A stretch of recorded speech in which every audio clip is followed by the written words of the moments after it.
오늘 생각해 말씀 신약 성경 마태복음 1장 1절. 하나님 말씀을 가지러 읽도록 하겠습니다. 아브라함과 다윗의 자손 예수 그리스도의 계보라. 아멘. 성경과 보는 세 번째 말씀 다윗의 자손 오신 말씀. 말씀 선포하겠습니다.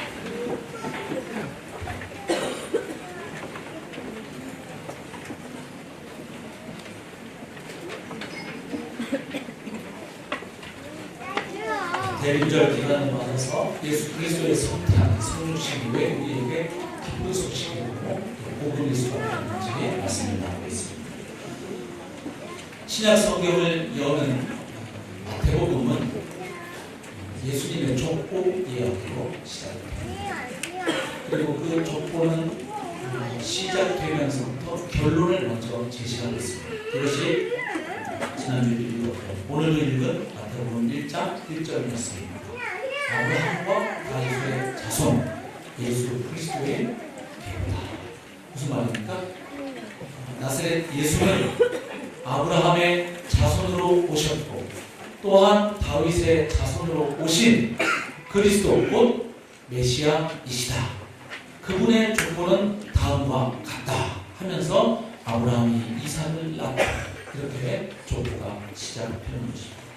그래서 지난주에는 예수님께서 아브라함의 자손으로 오신 것이 어떤 의미인지를 나누었습니다. 오늘은 예수님께서 다윗의 자손으로 오셨다는 것이 어떤 의미인지를 이미 알고 계시겠습니다만 다시 한번 성탄의 계절에 나누려고 합니다.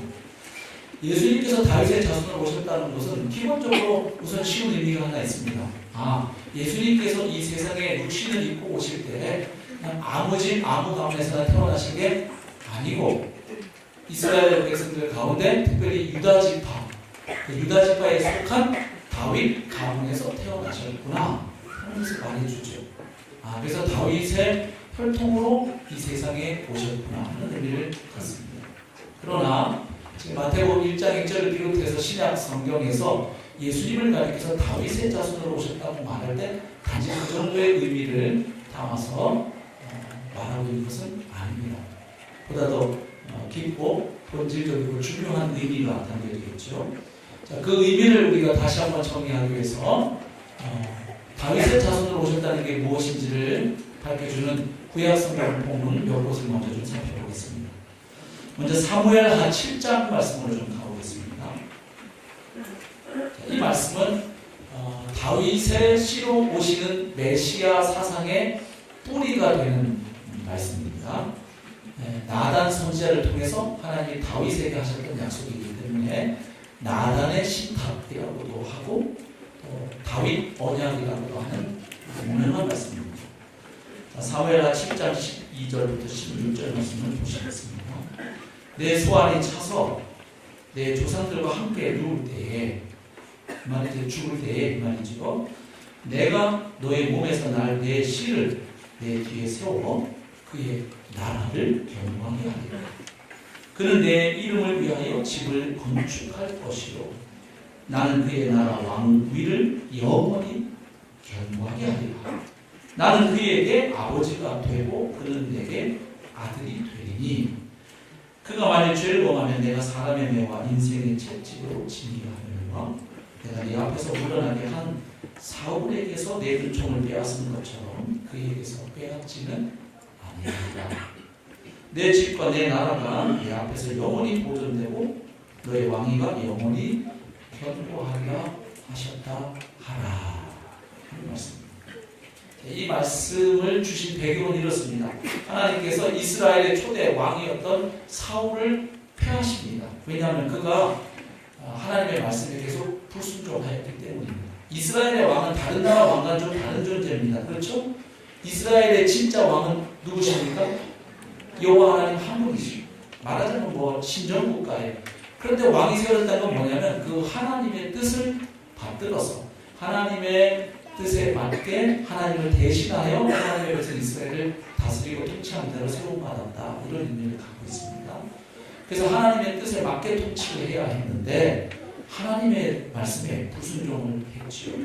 그래서 하나님이 초대 왕인 사울을 버리고 그 대신 사울의 사위였던 다윗을 자기 백성 이스라엘을 통치할 왕으로 세우셨습니다. 물론 왕으로 세움받았지만 기름 부음 받았지만 바로 왕으로 통치한 건 아닙니다. 목숨 구하기 위해서 다윗은 참 오랜 세월 쫓겨다니고 도망다녀야 했습니다.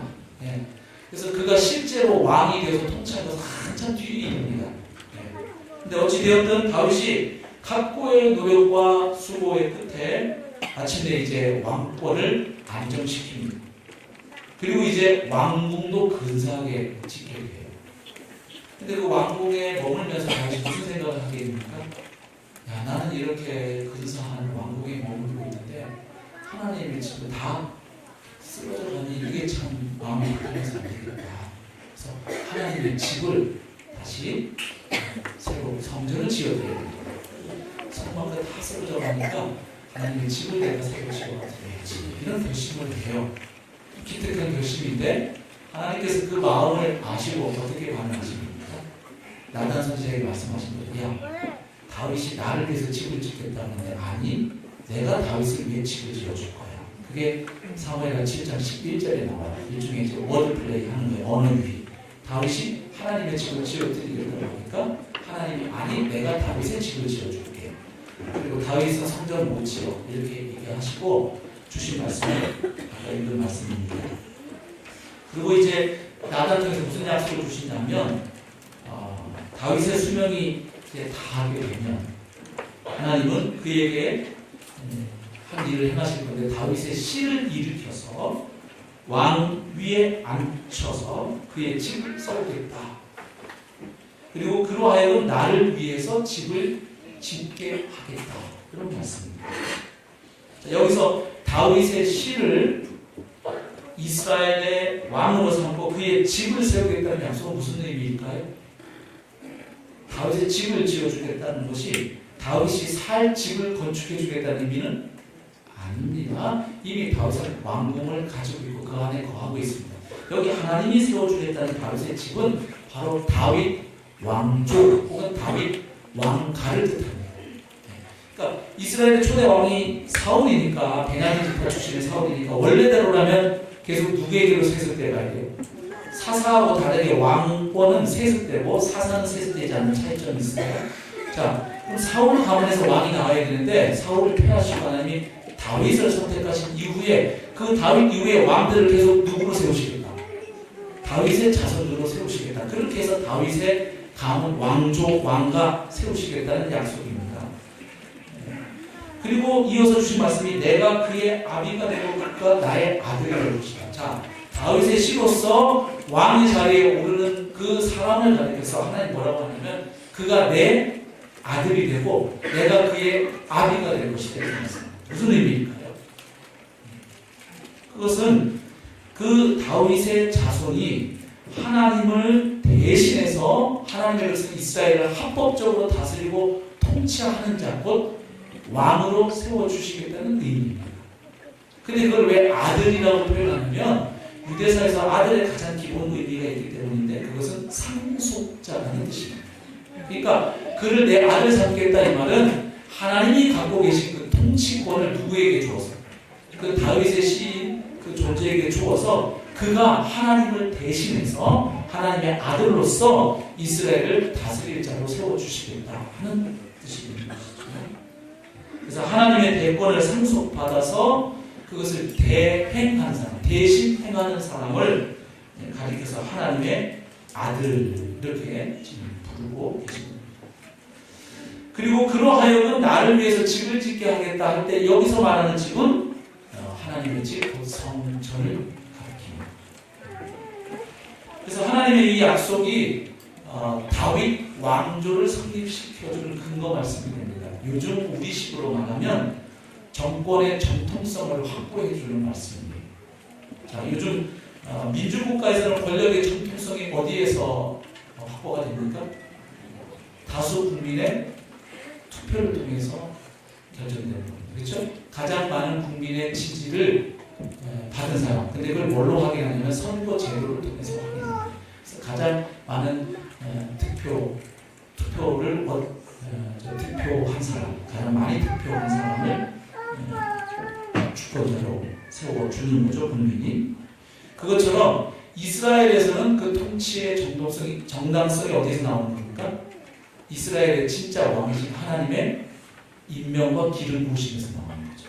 그러니까 원래는 하나님이 왕이신데 그들이 자꾸 인간 왕을 세워달라고 하니까 세워주시는 거죠. 허락은 하시지만 그 왕은 어디까지나 누구를 대신해서 여호와 하나님을 대신해서 다스릴 자로 세움받는 겁니다. 그래서 하나님께서 지금 다윗에게 하신 약속이 어마어마한 약속이에요. 다윗 가문을 선택하여서 그의 시로 왕 위에 앉게 하고 그리고 그를 하나님의 통치를 대행하는 사람으로 삼겠다. 그래서 그는 내 아들이다. 이렇게 말씀하십니다. 그래서 실제로 이스라엘에서는 왕들이 즉위할 때마다 취임할 때마다 기름 부음 받을 때 어떤 시편이 낭독되었나요? 시편 2편 말씀. 너는 내 아들이라. 오늘날 내가 너를 낳았도다. 그 말씀 잘 아시죠? 찬송을 많이 들으셨을 겁니다. 바로 그 말씀을 그래서 낭독했던 겁니다.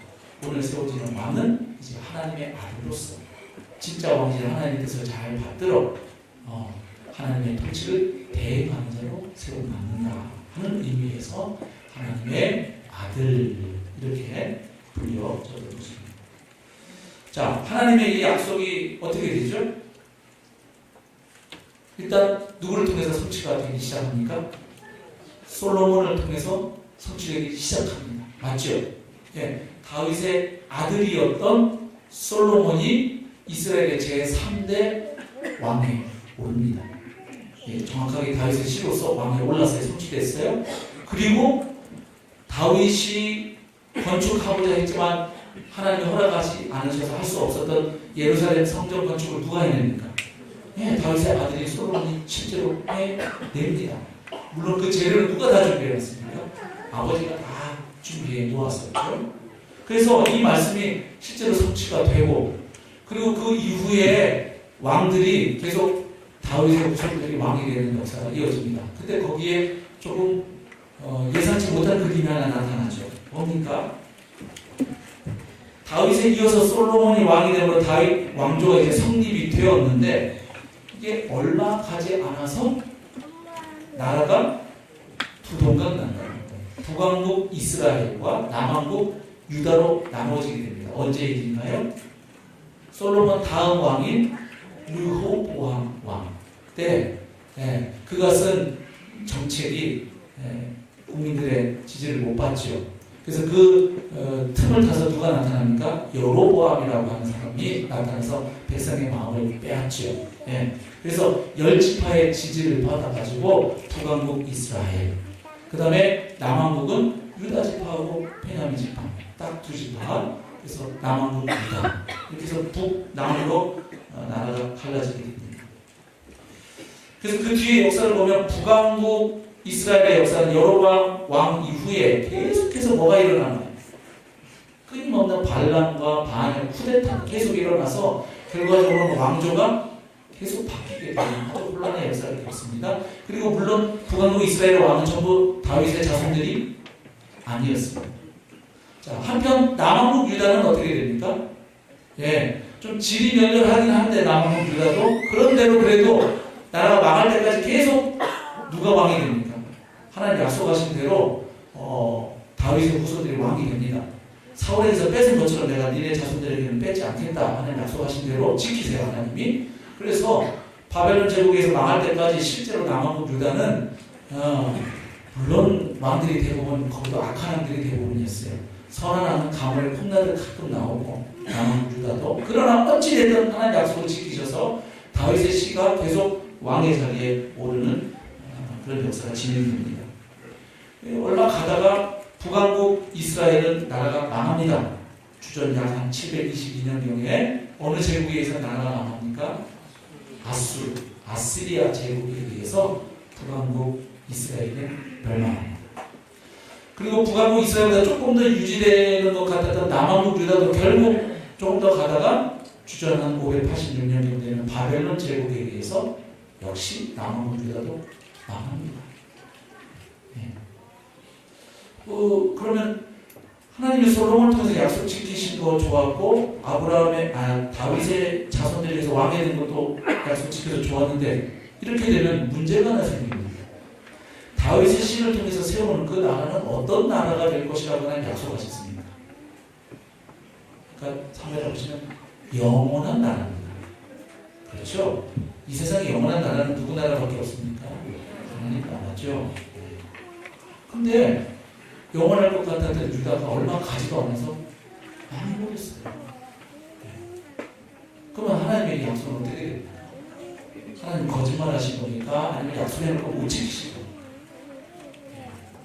그래서 하나님은 또 선지자들을 통해서 계속 그 다윗의 후손에 대한 약속을 계속 이어서 주시죠. 자, 우리 구약성경 이사야서 9장으로 가겠습니다. 다윗 시대보다 한참 뒤죠. 이사야 9장 6절 7절. 이는 한 아기가 우리에게 낳고 한 아들을 우리에게 주신 바 되었는데, 한 아기가 태어날 거에 대한 예언이죠. 그의 어깨에는 정사를 메었고 그의 이름은, 근데 그 아기의 이름이 참 스케일이 큽니다. 기묘자라, 모사라, 전능하신 하나님이라, 영존하시는 아버지라, 평강의 왕이라 할 것입니다. 그러니까 장차 한 왕이 오는데 아기의 모습으로 온다는 예언이죠. 근데 그분이 신적 존재에 남친하죠? 예. 그냥 우리와 똑같은 인간이 아니라 신적 존재인 분이 아기의 모습으로 오실 것을 말해주고 있습니다. 그 정사와 평강의 더함이 무궁하며 또 다윗의 왕자와 그의 나라에 군림하여 그 나라를 굳게 세우고 지금 이후로 영원히 정의와 공의로 그것을 보존하실 것이다. 만군의 여호와의 열심히 이를 이루시리라. 그러니까 이사야 선지자는 또 내다보는 거예요. 그 사무엘 7장에 나오는 그 예언이 일단 솔로몬을 통해서 이루어졌지만 거기서 말하는 그 영원한 나라를 다스리고 통치할 왕이 솔로몬이 아니고 또 다윗의 그 여러 아들들이 아니고 다윗의 후손 가운데 진짜 한 왕이 오신다. 그분이 정의와 공의로 다스리실 건데 그 나라는 영원할 것이다. 그 예언을 하는 거죠. 이사야 11장 1절. 이새의 줄기에서 한 싹이 나면, 이새가 누굽니까? 다윗 왕의 아버지입니다. 이거 지금 이사야서는 다윗 시대나 다윗 시대 전해준 예언이 아니고 한참 뒤에요. 예.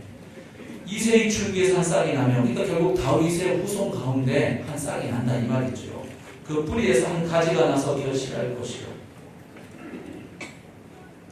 그의 위에 여호와의 영, 곧 지혜와 총명의 영이요, 모략과 재능의 영이요, 지식과 여호와를 경외하는 영이 강림하시리니. 네. 그러니까 그에게 하나님의 영이 부어진다는 거죠.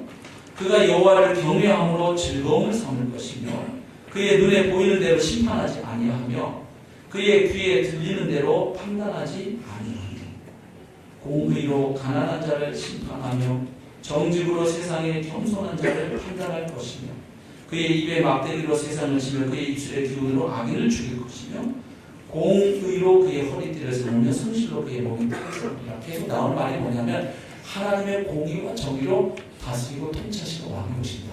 그 얘기입니다. 11장 10절. 그날에 이새의 뿌리에서 한 싹이 나서 만민의 빛으로 설 것이요 열방이 그에게로 돌아오니 그가 거하는 곳이 영화로리라. 그러니까 정말로 나단의 신탁을 다윗에게 주던 그 언약을 이루실 진짜 왕이 오신다는 거예요.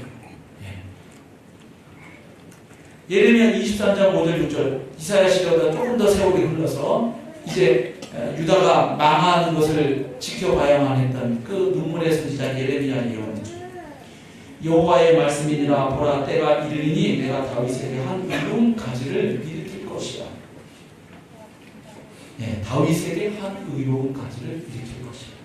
그가 왕이 되어 지혜롭게 다스리며 세상에서 정의와 공의를 행할 것이며, 그러니까 그 왕이 오셔서 정의와 공의로 다스리시고, 그리고 그 결과가 뭐냐면 하나님의 백성이 구원을 받는 것입니다. 그의 나라에 유다는 구원을 받겠고 이스라엘은 평안히 살 것이며 그의 이름은 여호와 우리의 공의라 일컬음을 받으리라. 아멘. 자, 계속해서 다윗의 후손으로 오시는 그 분은 결국 어떤 분입니까? 일단 왕입니다. 그렇죠? 통치하는 왕. 근데 세상의 왕과 다르게 뭘로 통치하신다? 하나님의 정의와 공의로 통치하신다. 또 한 가지 특징이 뭐냐면, 그리고 그분이 다스리게 되는 그 나라는 그냥 일시적인 나라가 아니라 영원한 나라가 될 것이다. 그렇죠? 이런 예언들이 계속 주어졌습니다. 자, 그러면 이스라엘 역사를 한번 생각해 보세요. 아까 사무엘하 7장 말씀, 다윗 언약의 말씀을 통해서 이스라엘 역사, 유다 역사 어떻게 흘러간지를 봤는데, 솔로몬을 통해서 그 약속이 이루어졌구나 처음에 생각했을 거예요. 그대로 예언대로 왕이 됐고 그가 성전도 지어드렸습니다. 그런데 그 나라가 얼마 가지 않아서 망했단 말이에요. 자, 그래서 바벨론에서 나라가 망했는데 그 뒤의 역사도 한번 조금 잠깐 떠올려 보십시오. 바벨론의 뒤를 이어서 어느 나라가 또 고대 근동의 패권 국가가 되나요? 페르시아입니다. 페르시아. 그런데 그 페르시아의 왕인 고레스가 어떤 일을 행합니까? 바로 바벨론의 포로로 끌려와 있고, 그리고 그래서 세월이 흘러서 이제 그 땅에 정착해서 살고 있던 이 유다인들에게, 그 포로들에게 다시 너희들이 원래 땅으로 성지로 돌아가도 좋다 하는 그 귀한 칙령을 내립니다. 그래서 그때 많은 사람들이 돌아옵니다. 다 돌아오진 않습니다. 상당수의 사람은 그 땅에 남습니다. 왜냐하면 벌써 또 바벨론에서 70년이 지나다 보니까 이제 그 땅이 자기 삶의 터전이 되어버린 거예요. 그리고 이미 그 문화에 많이 젖어버렸죠. 그래서 다시 돌아가도 좋다고 해도 다 돌아오는 게 아닙니다. 상당수는 여기가 좋사오냐고 남습니다. 그러나 그럼에도 불구하고 또 어떤 사람들은 돌아옵니다. 근데 그때 성지로 다시 돌아온 유대인들 가운데 하나님께서 나단을 통해 주신 그 사무엘하 7장 12절 16절 말씀이 다시 한번 성취될 것이라는 기대가 막 피어오르게 돼요. 왜 그렇죠? 우선은 그 뒤에 아까 사무엘하 말씀 이후에 이사야 예레미야를 통해서 주신 다윗의 가운데 오시는 그 영원한 왕에 대한 말씀을 받은 것도 있고, 또 하나는 그 당시 상황 때문에, 시대 상황 때문에 지금 바벨론에 살고 있던 사람들, 그 포로들을 다시 이끌고 이 팔레스틴 땅으로 돌아온 인솔자가 누굽니까? 스룹바벨, 총독이죠. 근데 이 스룹바벨이 와서 무슨 일을 하냐면 대제사장 여호수아와 함께 무너졌던 예루살렘 성전을 재건하는 일을 해요. 자, 솔로몬이 그 하나님 주신 약속대로 예루살렘 성전을 지어서 봉헌했는데 그게 바벨론 제국에 의해서 완전히 무너졌습니다. 회파되었어요. 그런데 지금 그 무너진 성전을 재건하는 인물이 누구냐면 스룹바벨과 대제사장 여호수아인데, 공교롭게도 스룹바벨은 어느 지파, 어느 가문입니까? 유다 지파 다윗 가문의 왕자 출신이에요. 그래서 무슨 생각이 들겠어요? 이야, 다윗 가문의 스룹바벨을 통해서 하나님이 다시 무너진 예루살렘 성전을 다시 재건하시는 것을 보니 그 약속이 이제 이루어지려나 보다, 이런 기대를 품게 되는 것이죠. 그런데 그 뒤에 역사가 어떻게 전개됩니까?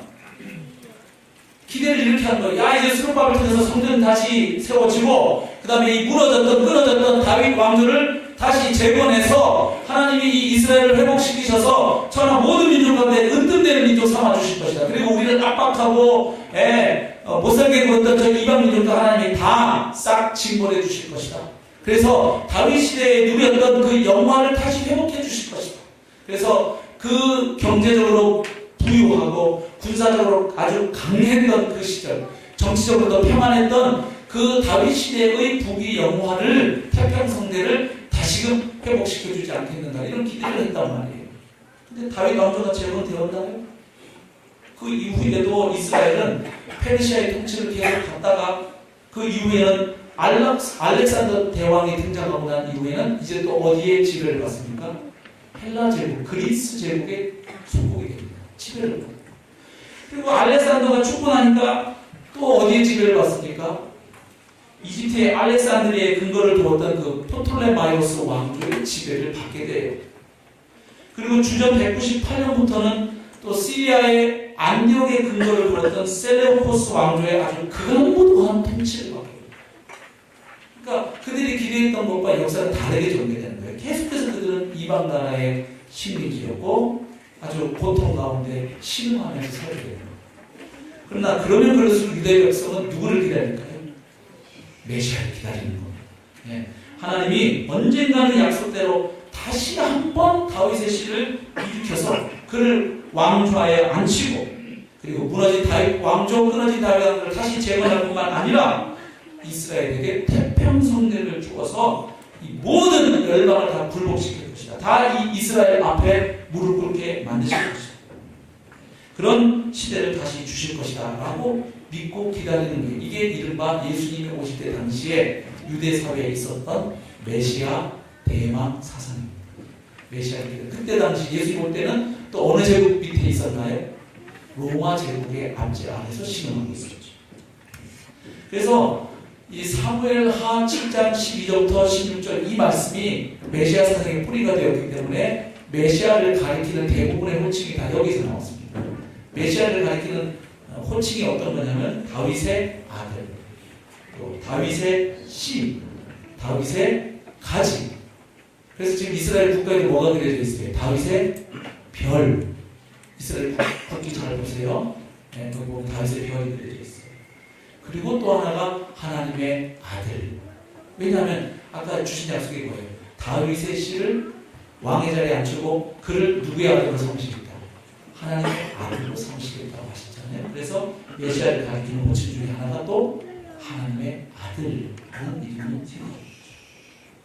그래서 다시 하나님이 한 사람을 보내서 이방 민족들을 다 정복하고 다윗 시대의 그 영화를 다시 한번 재현해 줄 새로운 다윗, 제2의 다윗으로 오시는 그 메시아를 그들이 기다리고 있었던 것이죠. 자, 그런데 신약 성경은 바로 나사렛 예수가 바로 이 다윗에게 주셨던 약속을 성취하는 메시아, 하나님의 아들이라고 선포하고 있습니다. 왜 그렇게 선포할 수 있었는지를 살펴볼 텐데, 먼저는 마침내 때가 차서 마리아가 누구를 잉태합니까? 성령을 받아 예수님을 잉태하지요. 그때 하나님이 천사를 통해서 마리아에게 주신 말씀이 있어요. 누가복음 1장 31절부터 33절인데, 보라, 네가 잉태하여 아들을 낳으니 그 이름을 예수라 하라. 그가 큰 자가 되고 지극히 높으신 이의 아들이라 일컬어질 것이고. 지극히 높으신 이의 아들, 다르게 번역하면 어떻게 표현할 수 있을까요? 하나님의 아들이죠. 주 하나님께서 그 조상 다윗의 왕위를 그에게 주시니 영원히 야곱의 집을 왕으로 다스릴 것이며 그 나라가 무궁하리라. 그러니까 예수님을 잉태했을 때 이미 네가 낳게 될 아들은 하나님의 아들이라 일컬어질 것이고, 그리고 그분이 다스리는 나라는 영원한 하나님의 나라가 될 것이다. 즉 다윗의 자손으로 오신 왕이고 영원한 하나님 나라의 왕으로 오신 분을 네가 지금 잉태하고 있다. 그 말을 준 거예요. 그렇죠? 그래서 신약 성경은 예수 그리스도를 통해서 유대인들이 큰토록 기다렸던 메시아 대망 사상의 뿌리가 되는 이 다윗 언약 말씀이 예수님을 통해서 성취되었다 선포합니다. 자, 말씀 몇 군데 보겠는데, 먼저 로마서 1장 2절부터 4절. 바울이 로마서를 시작하면서 1절에 자기 소개를 마치고 나자마자 먼저 서두에서 복음을 한번 요약해 주고 있는데, 한번 같이 읽어보면 좋겠습니다. 로마서 1장 1절부터 4절. 시작. 이 복음을 하나님이 성도들을 통하여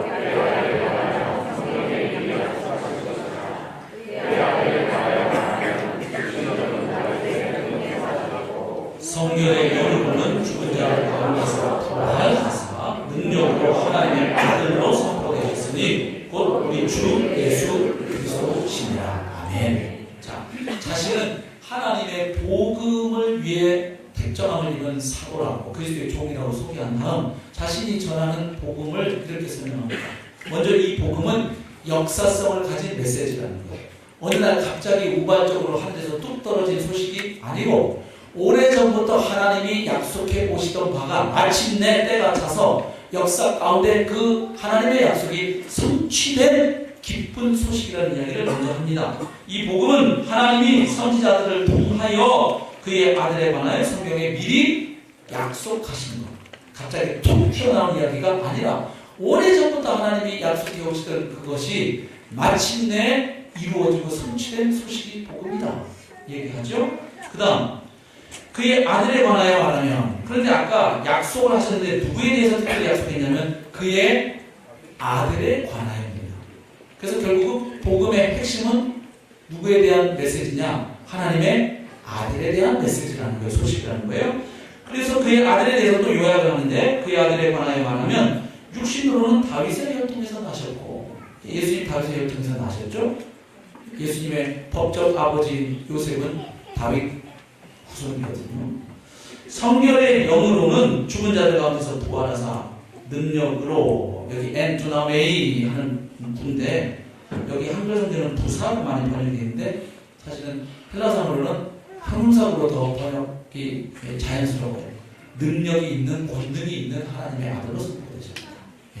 그러니까 부활하기 전에도 그분은 하나님의 아들이셨지만 그때는 육신의 제약을 가지고 계신 하나님의 아들이었죠. 그러나 부활하신 이후에는 승천하시고 성령을 보내주시고 하는 바로 그 권능 있는 하나님의 아들로 선포되셨으니 곧 우리 주 예수 그리스도십니다. 자, 여기서 복음의 핵심은 하나님의 아들에 관한 이야기인데 그 하나님의 아들은 육신적으로 볼 때는 다윗의 씨로 탄생하신 분입니다. 그리고 성령으로 볼 때, 성결의 영으로 볼 때는 그분은 부활하심으로 말미암아 하나님의 아들로 선언되신 분이다. 이것이 내가 전하는 복음의 핵심 내용이다. 이렇게 지금 말하고 있죠. 그래서 여기서 지금 바울이 부활과 예수님의 하나님 아들 되심의 선포를 연결하고 있는 이유가 있습니다. 바울이 볼 때 부활은 우선 기본적인 의미는 하나님이 예수를, 나사렛 예수를 옳다고 선언하신 사건이에요. 예수님이 하나님 나라 복음을 증거했고 자기가 하나님 나라를 가져다 준다고 하셨고 자기가 하나님과 자기가 나와 아버지는 하나이다, 자기에 대해서 주셨던 말씀들, 또 십자가를 앞에 두시고 내 십자가가 너희 죄를 사하게 한 속죄의 제사고 너희를 하나님의 언약 백성 만들기 위한 세원의 제사, 여러 가지 주셨는데 그 모든 예수님의 말씀이 사실이었음을 누가? 하나님이 입증해 주신 사건이라고 봤고, 오늘 본문에서 또 하나 염두에 두고 있는 게 뭐냐면 바로 예수님의 부활 사건은 시편 110편 1절 말씀에 나온 예언대로 하나님이 그분을 죽은 자 가운데 실제로 일으키셔서 하나님 보좌 우편에 앉히우신 사건이 바로 예수님의 부활이다. 그래서 그분은 하나님의 아들로 선포되셨다. 이렇게 말하고 있습니다.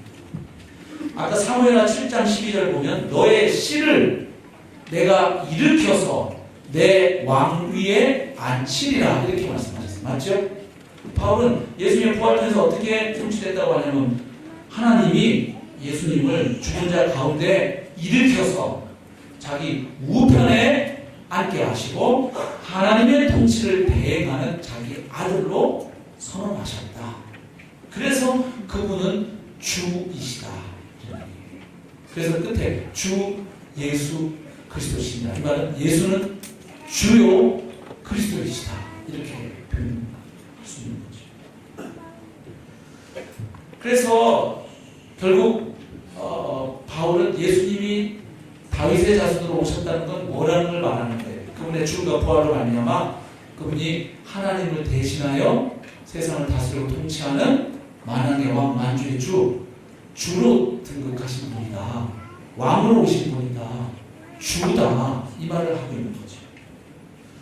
바울만 이렇게 얘기한 게 아니라 바울보다 먼저 이렇게 설교한 분이 있는데 베드로 사도입니다. 사도행전 2장으로 가보면 바로 오순절 성령 강림의 역사가 있었던 바로 그날 베드로가 성령 충만함을 입은 후에 사람들을 향해서 설교했던 내용, 그 설교가 이제 중반기로 넘어가면서 결론을 향해 가는데 이렇게 베드로가 선포합니다. 그 앞에는 오순절 성령 강림 역사가 방언하고 하니까 신기하고 쳐다보니까 술 취했나? 이러니까 이게 지금 요엘서 2장 예언의 성취다 이렇게부터 이제 설교가 시작되었잖아요. 근데 점점 설교가 어디로 가는지 한번 보십시오. 2장 29절. 형제들아, 내가 조상 다윗에 대하여 담대히 말할 수 있노니 다윗이 죽어 장사되어 그 묘가 오늘까지 우리 중에 있다. 여기 지금 베드로가 갑자기 다윗 왕 이야기를 하는 이유가 있습니다. 조금 이따가 다윗 왕이 했던 예언을 하나 언급할 건데, 그 다윗이 노래했던 그 예언의 대상이 자기가 아니라는 걸 얘기하려고 먼저 하는 겁니다. 다윗은 지금 죽어 있어 장사되어 있다는 거예요. 무덤에 있다는 거예요. 그는 선지자라. 다윗은 왕인데 여기서 베드로는 그를 선지자라고 지칭합니다. 왜냐하면 하나님께서 장차행하실 일을 미리 보고 예언했기 때문에 그런 의미에서 선지자라고 지칭합니다. 그는 선지자라. 하나님이 이미 맹세하사 그 자손 중에서, 즉 다윗의 자손 중에서 한 사람을 그 위에 왕의 자리에 앉게 하리라 하심을 알고, 그리고 그걸 미리 봤다는 거예요. 미리 본 거로 그리스도의 부활을 말하되. 뭘 예언했느냐 다윗이? 그가 음부의 버림이 되지 않고 그의 육신이 썩음을 당하지 아니하시리라. 시편 16편 10절 말씀 인용하고 있어요.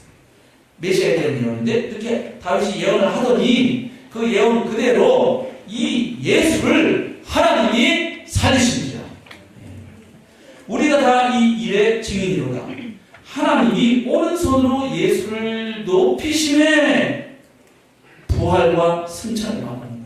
높이심에 그가 약속하신 성령을 아버지께 받아서 너희가 보고 듣는 이것을 부어 주셨느니라.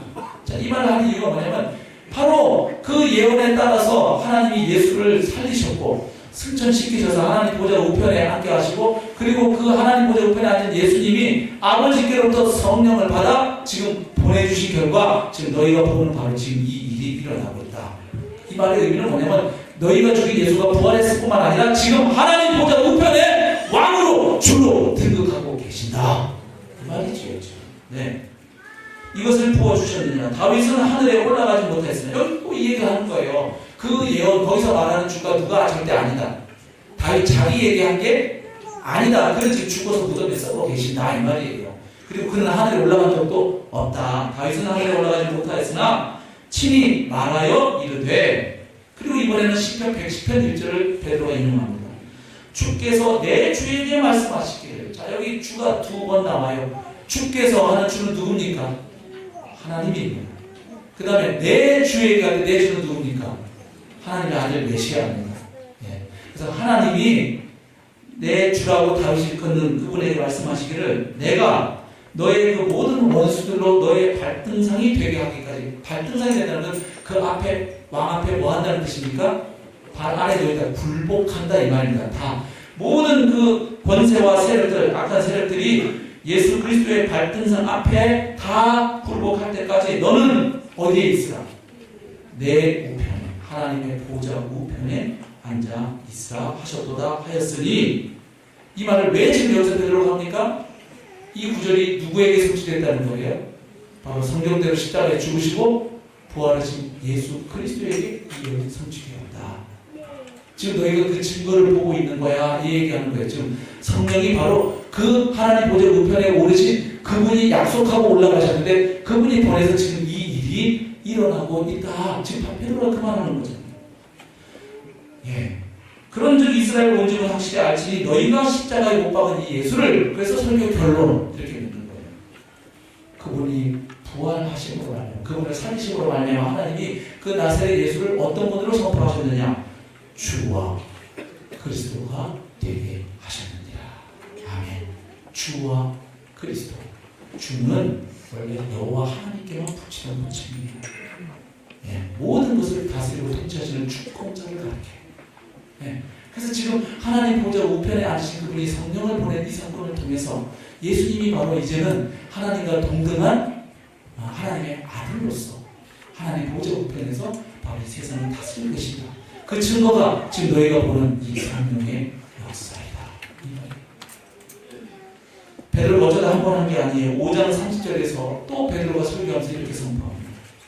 너희가 나무에 달아 죽인 예수를 우리 조상의 하나님이 뭐 하시고 살리시고 이스라엘에게 회개함과 죄사함을 주시려고 그를 오른손으로 뭐 하사 높이사 부활과 승천을 임금과 왕과 구주로 삼으셨다. 그러니까 초대교회 사도들은 예수님이 너희 죄를 위해서 대신 죽으신 구세주입니다. 구주이십니다.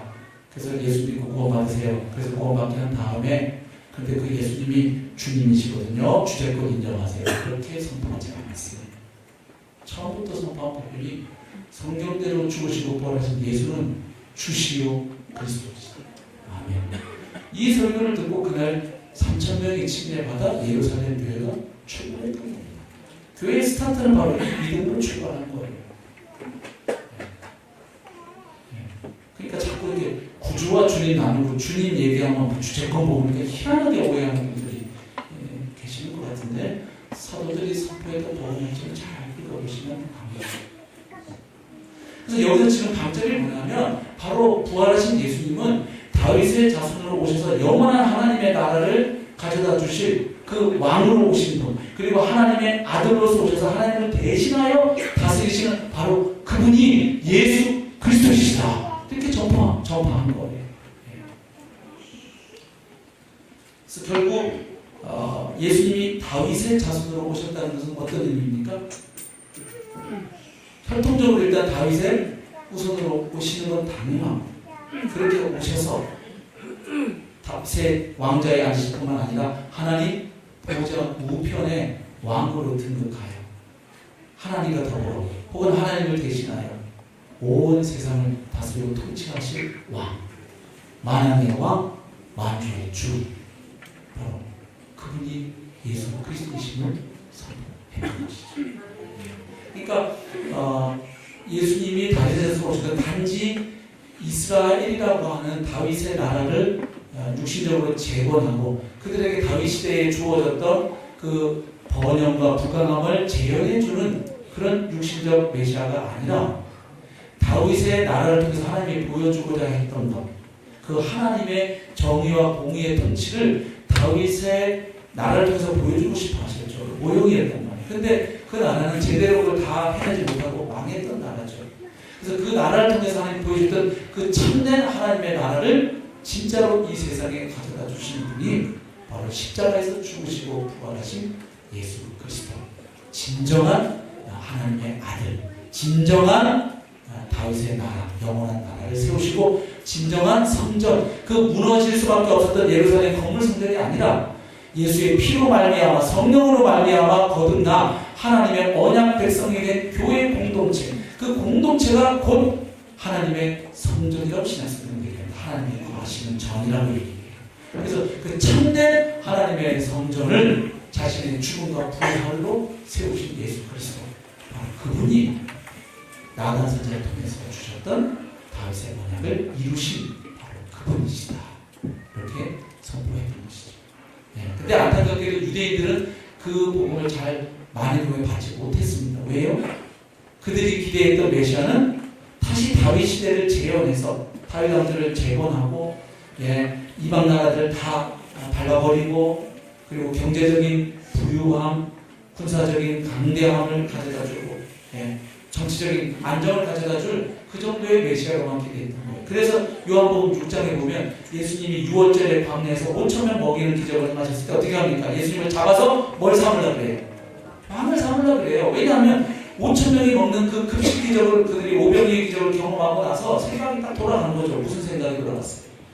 야, 오래전에 모세를 통해서 만나를 내려 우리 선조들을 먹였는데 야, 저 예수가 지금 광야에서 우리를 먹이는구나. 신명기 18장, 15절, 18절에 나온 제2의 모세와 같은 선지자로 오신 메시아, 그리고 다윗의 후손으로 온 메시아가 바로 예수인가 보다. 그래서 저 예수 우리 왕 만들면 우리 먹고 사는 문제는 해결되겠다. 그래서 붙잡아서 왕 삼으려고 했고 예수님은 도망가셨죠. 근데도 끝까지 따라오죠. 그들을 향해서 예수님이 뭐라고 말씀하셔요? 6장에 너희 조상들이 먹은 만나는 진짜 참된 생명의 떡이 아니었다. 그거 먹은 너희 조상들 다 죽었다. 그 만나는 정말로 하늘로부터 내려오는 진짜 생명의 떡을 보여주는 예표였다. 그래서 하늘로부터 내려오는 너에게 참된 생명을 주는 진짜 생명의 떡이 있는데 그게 누구다? 나다. 이런 얘기를 하십니다. 그래서 뭐 끔찍한 말씀하시죠? 그 세상을 위한 생명의 떡은 바로 내 살이다. 내 몸을 내어주겠다. 그리고 너희들이 내 살을 먹고 내 피를 마시지 않으면 생명을 얻을 수 없다. 그러나 나 살을 먹고 내 피를 마시는 자는 영원한 하나님의 생명을 얻는다. 이런 말씀을 하니까 많은 사람들이 이 말씀을 받기가 너무 어렵기도 하고 제자들 가운데도 상당수가 떠나가게 되죠. 그래서 예수님이 12제자를 부르시다 너네도 갈래? 이렇게 물으셨다. 바로 그 말씀입니다. 거기서 예수님이 하시는 말씀은 명백합니다. 예수님이 메시아로 오신 것은 유대인들이 기대했던 단지 또 한 번 정치적으로 독립시켜주고 해방시켜주는 그게 아니라 그 다윗의 나라를 통해서 하나님이 정말로 주고자 하셨던 그 구원, 이스라엘뿐만 아니라 모든 인류가 죄와 사망의 종로를 타고 있고 하나님의 진노의 심판을 피할 길이 없는 그 인생들을 그 죄로부터 건져 구원하고 그 사망으로부터 건져 구원해서 하나님의 생명에 연합되어 영원토록 하나님과 함께할 수 있는 참된 하나님의 백성 만들어주기 위해 자신이 바로 생명의 떡으로 이 땅에 오신 메시아임을 선포하셨다. 아멘. 네. 근데 이걸 모르니까 그때 유대인들은 지금 유대인들 아직도 많은 수의 유대인들은 그 메시아를 기다리고 자기들이 생각한 메시아. 그러나 성경은 다윗의 왕으로 오시는 메시아를 얘기하는 동시에 이사야에 있어서 고난받는 종으로 오셔서 우리를 위하여 대신 고난받으시고 죽으시고 부활의 영광에 들어간 메시아를 이미 성경은 통일하게 이야기를 해놓으셨죠. 아무튼 오늘 이 성탄의 계절에 다윗의 자손으로 오신 메시아 이 말씀 우리가 받으면서 이미 알고 있지만 우리가 적용할 내용은 이런 거가 되겠죠. 그리고 다윗의 자손 오셨다는 건 왕으로 오셨다는 거구나. 그분이 주님으로 오셨다는 거구나. 하나님의 아들로 오셨다는 거구나. 그 이야기는 죽으시고 부활하신 예수님이 온 세상을 다스리고 통치하시는 만왕의 왕이시라는 얘기고 또한 동시에 그분이 나의 주, 나의 왕이시라는 말씀입니다. 아멘. 네. 예수님이 나의 주이신 겁니다. 아멘. 나의 왕이신 겁니다. 근데 인생들은 또 이 마음이 삐뚤어져 있어서 죄성이 있어서 누가 나를 지배하는 걸 아주 싫어합니다. 그리고 또 살면서 아주 고약한 왕들을 많이 겪었어요. 고약한 사장님도 많이 겪고 아주 그냥 폭력적인 아버지도 겪고 또 독재 정권 대통령도 겪고 이래가지고 누가 나를 지배한다 그러니까 마음이 막 벌써부터 막 꼬이기 시작해요. 우리는 처음부터 그랬어요. 아담도 하와도 선악과 먹고 누가 왕 되려고 그랬어요? 자기가 왕 되려고 했더니 인간의 아주 타락한 마음이니까. 예. 근데 누가 왕이 되냐에 따라서 삶의 얘기가 달라지는 거예요. 아멘. 예.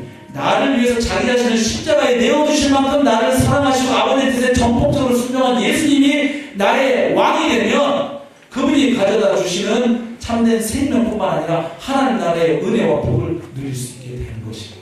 예. 그분은 나를 사랑하시는 분이잖아요. 나를 책임져 주시는 분이잖아요. 그래서 우리가 다윗의 자손으로 오신 예수님, 나의 왕, 나의 주님 다시 한번 고백하면서 예수님, 제 인생을 남은 인생을 다시 주님께 맡깁니다. 우리 자녀들의 인생을 주님께 맡깁니다. 사랑하는 강서교회의 머리도 주님이심을 고백합니다. 사랑하는 조국 대한민국도 주님의 손 안에 있음을 고백합니다. 아니 이 온 열방이 주님의 나라가 주님의 나라로 완성될 것을 믿습니다. 부활하신 주님이 다시 재림하시면 이제 이 세상에 완전한 주님의 나라가 회복될 줄로 믿습니다. 네, 그걸 우리가 부활로 믿을 수 있죠. 그래서 이 성탄의 계절 다윗의 자손으로 오신 예수님이 바로 나의 왕, 나의 주이심을 고백하고 재현시하면 좋겠습니다. 그래서 바울이 그렇게 선포했죠. 로마서 10장 9절 네가 만일 내 입으로 예수를 주로 시인하며 또 하나님께서 그를 죽은 자 가운데서 살리신 것을 내 마음에 믿으며 여기도 예수님이 주님이신 것과 뭐가 연결되어 있나요? 그가 죽은 자 가운데 살아나십니다. 부활하십니다. 긴밀하게 연결되었죠. 내 마음에 믿으면 구원을 받으리라. 네, 성탄의 계절에 다시 한번 우리의 주가 되시고 온 세상의 주가 되시는 주님께 영광을 돌리고 그분의 통치와 다스림 속에서 하나님 나라를 더욱 풍성하게 경험하고 누리고 그리고 그 나라를 증거하는 저와 여러분이 되실 수 있기를